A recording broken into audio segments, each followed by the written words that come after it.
recording? We've been recording since before you came on the screen. All of this is off the record. Oh, I don't know about that now.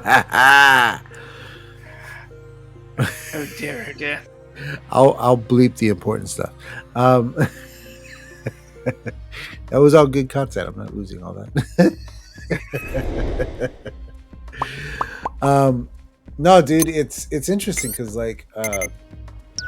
I just today I was going back on my plans of turning an old story that I wanted to do into more mythic.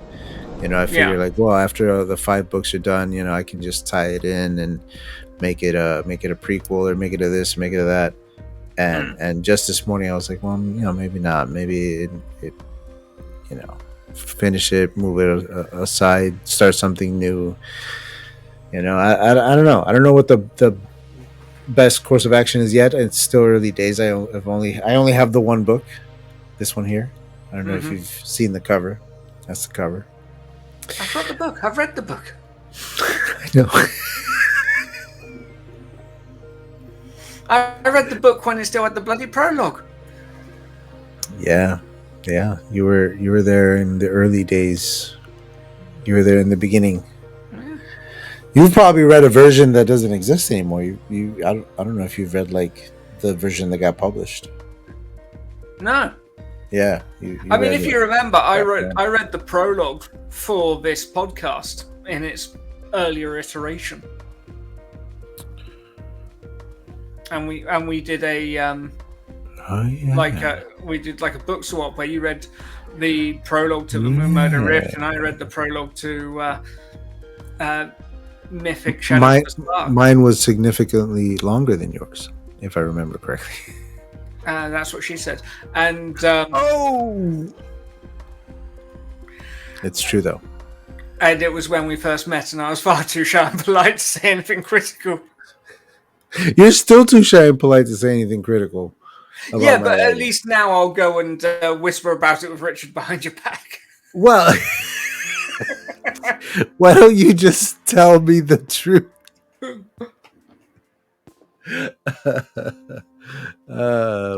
Because you call me a tea-swilling colonialist elitist. Well, would I be wrong? Potentially. Tea.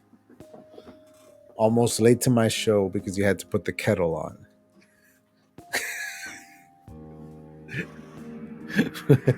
Fucking Brits. Cancelled. Oh shit. It happened so fast. I never saw it coming. Just kidding. I love the British Empire. God save the king. So I don't know, man. What else has been on your mind lately? This is more of a kickback kind of deal, and I don't know. Where my mind is at is not doing interviews for much longer. That's what I have on the brain right now. I'm trying to think of different things to do with the channel. Yeah, I'm always looking at. We get a lot of quiz shows and panel shows over here. There's a show called Would I Lie to You, where it's 6 comedians, and they'll pick up a card and it will say something like, I do all my own dentistry at home with my home dentistry kit. And the other side will have to ask some questions and then figure out if that's a true thing or something they've just read on a card. What's his name? Jimmy Fallon does that on his show with celebrities. And it's is there a way I can do something like that on, that would work on YouTube, and something that would be really easy to just organize and do live and not, take hours and hours of prep and editing? And the answer is usually no. or you put it all together and it turns out that the Americans have never heard of Play Your Cards Right and are completely baffled as to why you're expecting them to yell higher or lower for 2 minutes. It's so specific, though. On Instagram, this who was it? I'm blanking on the name now. Let me see if I can find it. I'm looking for it real quick here. This author put up a piece of marketing that kind of blew my mind. Oh, here it is. I found it. Oh, it was Tara Lake. Tara A. Lake. She posted up a piece of marketing that says... That sounds like a late 90s Sci-Fi Channel movie of the week. What, her name? Whatever you do, don't go to Tara Lake. You're not wrong, man. You're not wrong. All right. Sorry, Tara, if you're listening. No, you're good. Here, I'm trying to add it in here. All right. So check this out. Why you might like Age of the Almec based on bad reviews. Okay? And then she quotes a bad review about her book. Not always a fan of consistently short chapters. Does not have any conventional beginning, middle, and end. I found that I enjoyed the overall setting, characters, and world building and plot more than I expected to. The motivations for several antagonists were never alluded to or explored. World building, large amounts of characters, and intricate plots are where I struggle to follow along. In conclusion, if you like stories that veer from the traditional hero's journey to discover characters' motivations and depth throughout an entire series, a lot of short chapters, a ton of characters, and intricate world building to have your expectations defied,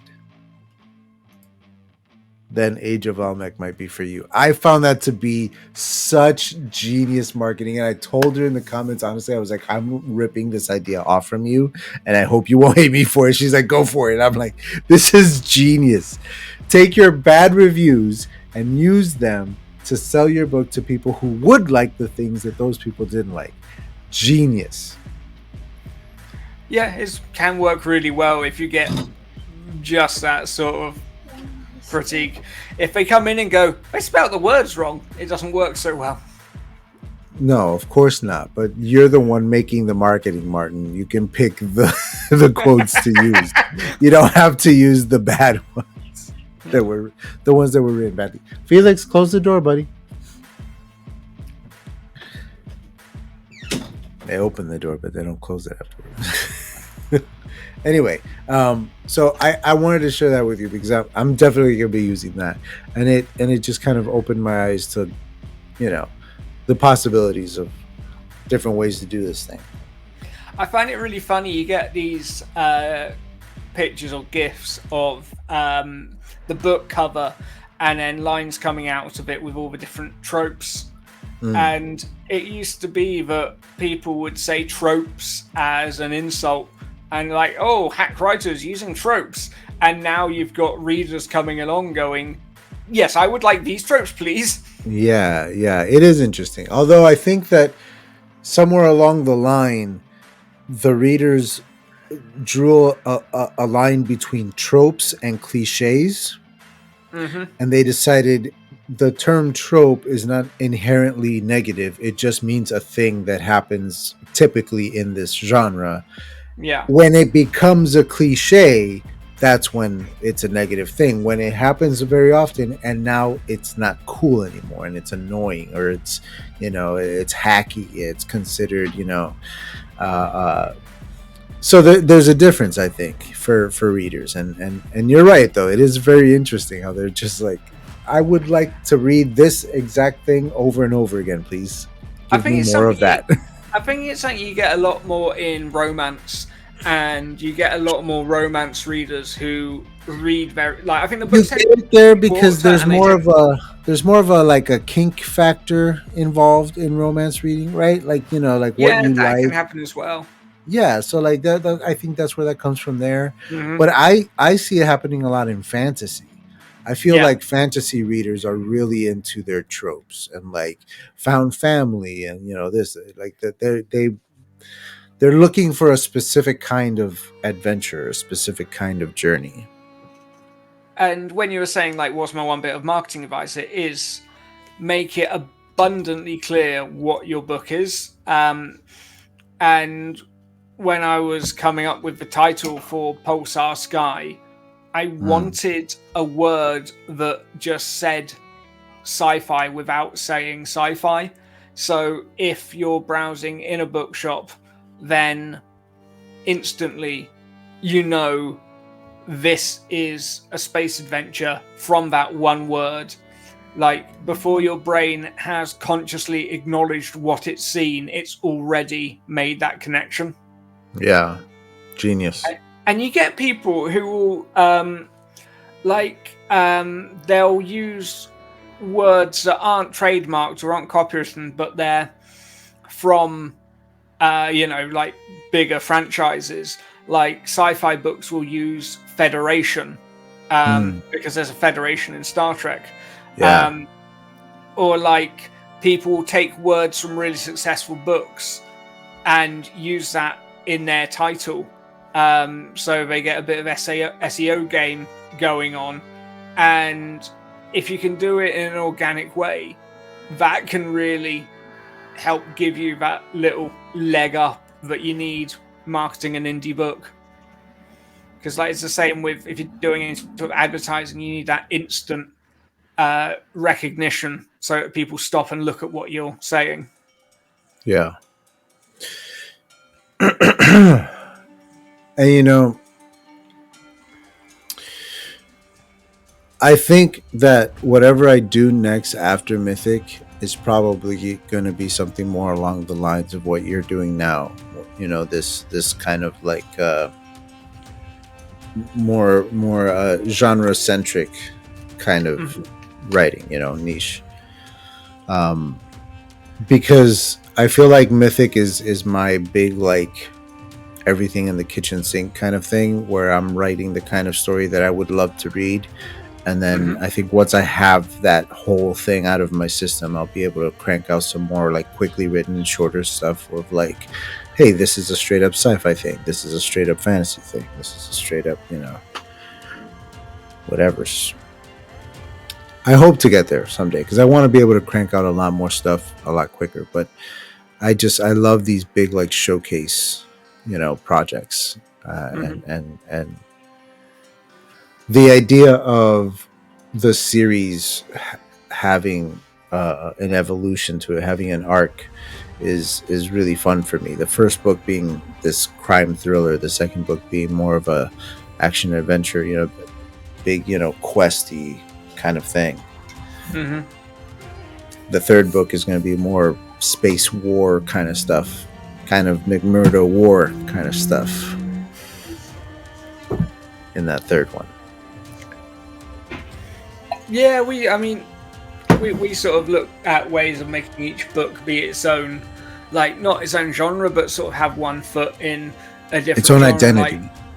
yeah, like the first book's like a bit more of a mystery. The second one, it's a bit more of a sort of 70s spy thriller. The third one's a bit, military sci-fi, and the fourth one is a disaster movie. Nice. Nice. Yeah, my fourth one is like a spy thriller, Hmm. you know, like assassins and shit. I'd love to write a straight up espionage thriller. Um, That'll be the closest I think to writing one. My idea for the fourth book is something like that, where like where like all the main characters that are still alive and doing their thing in book four, there's gonna be my plan right now is one focal character in book 4 that will touch all of their stories one by one, and he's going to go and like tackle each one at a time. And so you're gonna see all of their stories play out through his eyes rather than theirs for that one book. I think that'll be fun. Yeah, I'd love just a straight up spy book, but everything I've read sort of says indie espionage just doesn't sell, and I've no idea why. But you look at the charts and it's all trad. That's why you have to mask it as a sci-fi fantasy epic, like I'm doing. There have been. You have to fool people to read what you want them to read. There have been a few things in recent years where it's like military fantasy, like the Savage Rebellion trilogy. That's a good series of books. Savage Rebellion by Matt Wallace. Savage Crown, I think, was the last one that came out last year. It's the same guy who did Sin de Jour, which is like an urban fantasy series of novellas set in a catering company that caters for like monsters and demons. And the first book, it's basically like this guy who's just got out of the army. He needs a job to pay his rent quickly, and ends up working in this kitchen. And the first job they take is they've been hired to cater a demon wedding to serve Angel. And they can't bring themselves to kill an angel, so they have to figure out what one tastes like so they can fake it.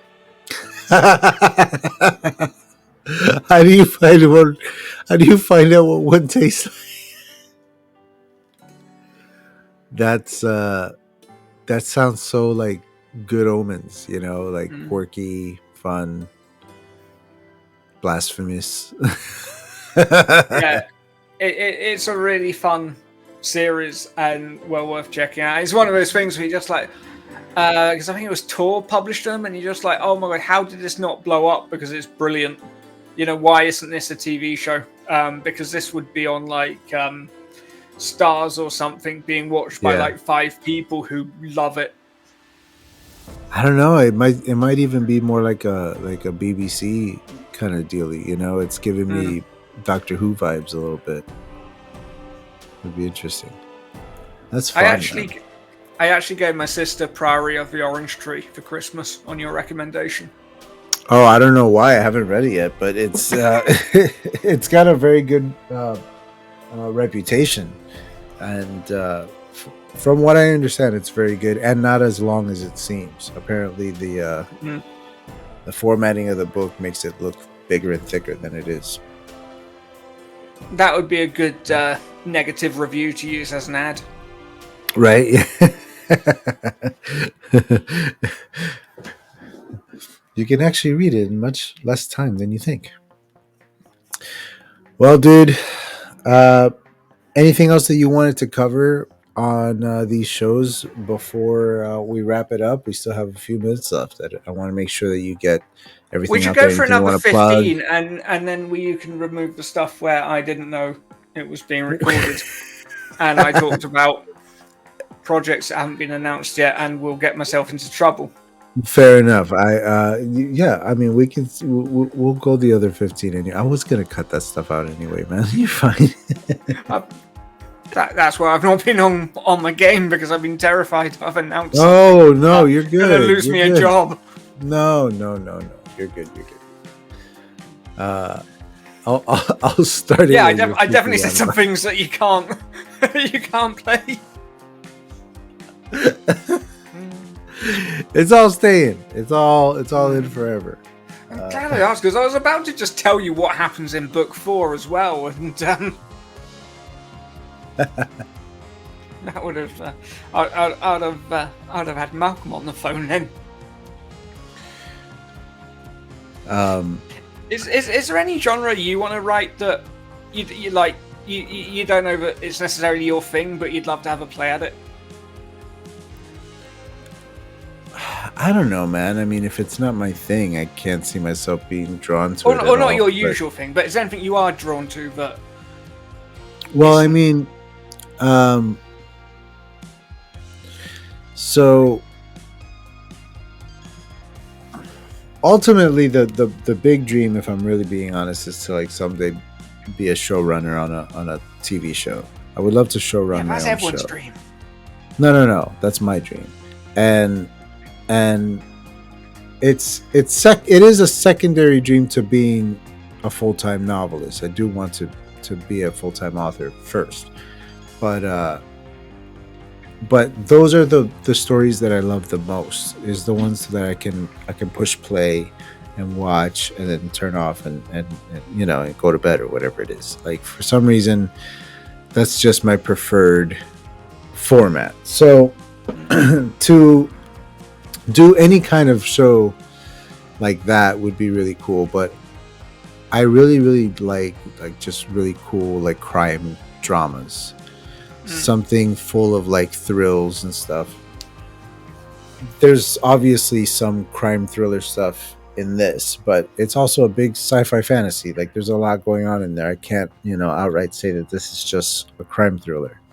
But to do like a noir, like, you know, like trench coats and cigarettes and, you know, voiceover and black and white and, you know, it's always raining and like just it's Roman right up my Chandler. alley. It's not out of my alley, but that's what I want to do. Is I want to do something like that, something like Sort True of Roman Detective season 1. You know, just Roman something. Chandler kind of thing.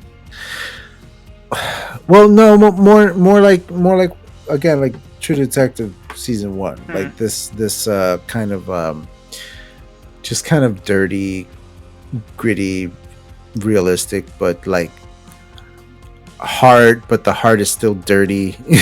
You know, like it's got emotion to it, but even the emotions like make you feel uncomfortable. I do find it interesting that you look at like Save the Cat and Robert McKee and all the stuff from the last 20 years. Sid Fields talks about and like Sid Fields goes way back. Like there's a chapter in screenplay on should you buy a computer to write on.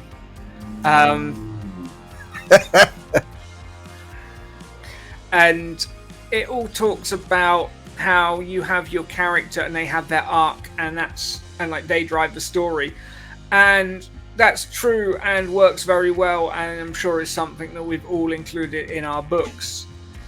But if you look at Ian Fleming's James Bond novels, if you look at Roman Chandler's detective novels, if you look at a lot of Pulp Fiction, that didn't happen. Tarzan was Tarzan. Sherlock Holmes was Sherlock Holmes. These guys did not have character arcs in one given story. Yeah.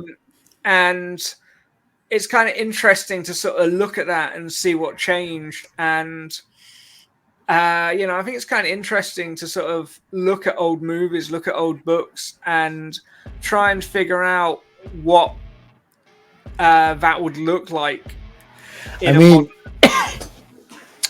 you know, the way I see it is that old style that you're talking about, those Sherlock Holmes types, where the way I see it is the writer is holding the character, you know, by the back of his little shirt. He's like, and then he's like, what happens if I drop him into this world? And he drops him into a story, and then he picks him up at the end of the story and like, what happens when I drop him in here? And he drops him into that one. And that's the whole draw of those characters, is not what is the arc of this character, it's what happens when this character runs into this story. Sherlock Holmes runs into the mystery of, you know, whatever. And so what changed was everybody falls in love with those characters, and they go, well, Sherlock Holmes, such a unique character, so intelligent, so able to analyze everything. How did that happen? How did he become the man who can do this thing? I'm very interested to find that out. And somebody wrote that story. You know what I'm saying? And it became about the characters. So it used to be about the story, and nowadays it's about the characters. People just want to know more about that. And that's where you get something like Breaking Bad that changes television forever, because before then it was like you're saying, stagnant TV. Jack Bauer is Jack Bauer in season 1 of 24 and in season 37 or however many they had. He's the same. Is that the one where dude. Stephen Fry is the Prime Minister? Well, well, did they do 24 in England? Is that what? Yeah, they cross, did. They crossed the pond. I didn't even know. I don't think it was the main run. I think it was like a few years later they came back and did a mini like a series. movie or something. Yeah. Interesting. No, Felix, I'm still doing my show, buddy. I can't do your game right now. Be careful with the door. So, close the door, Felix. Thank you. So, what was I saying? And Kiefer was running around London, and everyone's just like, "Oi, Kiefer, you wanker! Stop the terrorists!" There's no time. There's never any time. This is 24. Get on the dog on bone. He's gone up the apple on pears. Jack Bauer was the same dude in that first season, and that he was in that final season. And Vince Gilligan came along with the whole idea of, well, let's take Mr. Chips and turn him into Scarface. And now everybody wants to do that because we realize, characters are fascinating, and the choices that they make are interesting, and those choices have consequences that reverberate in the story. But what matters is that the character made the choice. That's what really matters. I was actually kicking around because I'm cool. I was kicking around what cool. Would a novel framework look like if you took the modern 10-episode season structure and applied it to a novel? And I sort of came with a way to break it down that would fit, and I think the pacing would work. And then I sort of went, what modern shows do I watch? And then had an existential crisis of... Because you don't watch them? There was a time where I could probably have defined myself by what TV I watched. And same, yeah, but not anymore, right? Well, I don't think it's necessarily that, I just do not watch TV, because, I watch a lot of it. But I would love to watch more. It's not just necessarily that I don't watch contemporary TV. It's watching contemporary TV means it's dropped on Netflix and a week later you've seen it all, so it doesn't stick with you in the same way. And there's been a whole studies have been done on short-term memory and long-term memory and the differences. And watching Lost weekly 20 years ago is a completely different experience to just watching the DVDs if you got them all. I see that in my own life as the difference between reading comic books and reading a novel. Mm-hmm. Whereas TV back in the day was comic books. You had to wait a certain amount of time between episodes. You had to wait a certain amount of time between seasons. Same thing with comic books. You had to wait a certain amount of time between issues, between creative teams. And it was serialized, and it keeps on going. And the whole point was that you could count on it coming back next week. You could count on it coming back next month. And now it's a novel. Now it's sit down and binge this season in 10 episodes, and it's done. You have read this novel. You're moving on to whatever the next thing is. And it'll stick with you as long as about a novel would, until you go back and read it again or watch it again. It's a completely different thing. You're absolutely comparing modern TV to classic TV, but at the same time, they're completely different things. I love that the corporation's greed for all of our money has led to TV shows being released weekly again, because I love that excitement of knowing that there's a new episode coming next week. And as much as I love it in the moment of just being able to inhale all the episodes as quickly as possible, it doesn't have that same impact on you, and you don't get to spend a week or a month wondering who the fifth Cylon is, or pondering on what's going to happen next. Yeah. Well, what's equally interesting to me is that there are certain shows that are almost made for that binge watch experience, and others where it would behoove you to take some time in between each episodes. And so, it's interesting because Disney does that, right? With like The Mandalorian, they put one out weekly for Hmm. however on it's on. And you're right. It's not like it was back in the day where you had to be at home in front of the TV at 8 o'clock to watch it. And you But you can't change the watch, channels during the commercials because you might miss it when it comes back or whatever it is, Mhm. like that whole thing.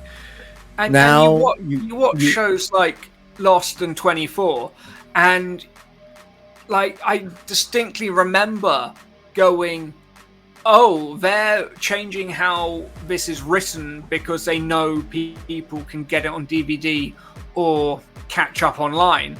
24 And like, definitely. Yeah. yeah, Yeah. and like not just that it was serialized, but just the detail that was there, and the letting the audience catch up. Yeah. Yeah. That was And also around the time where TiVo started being a thing.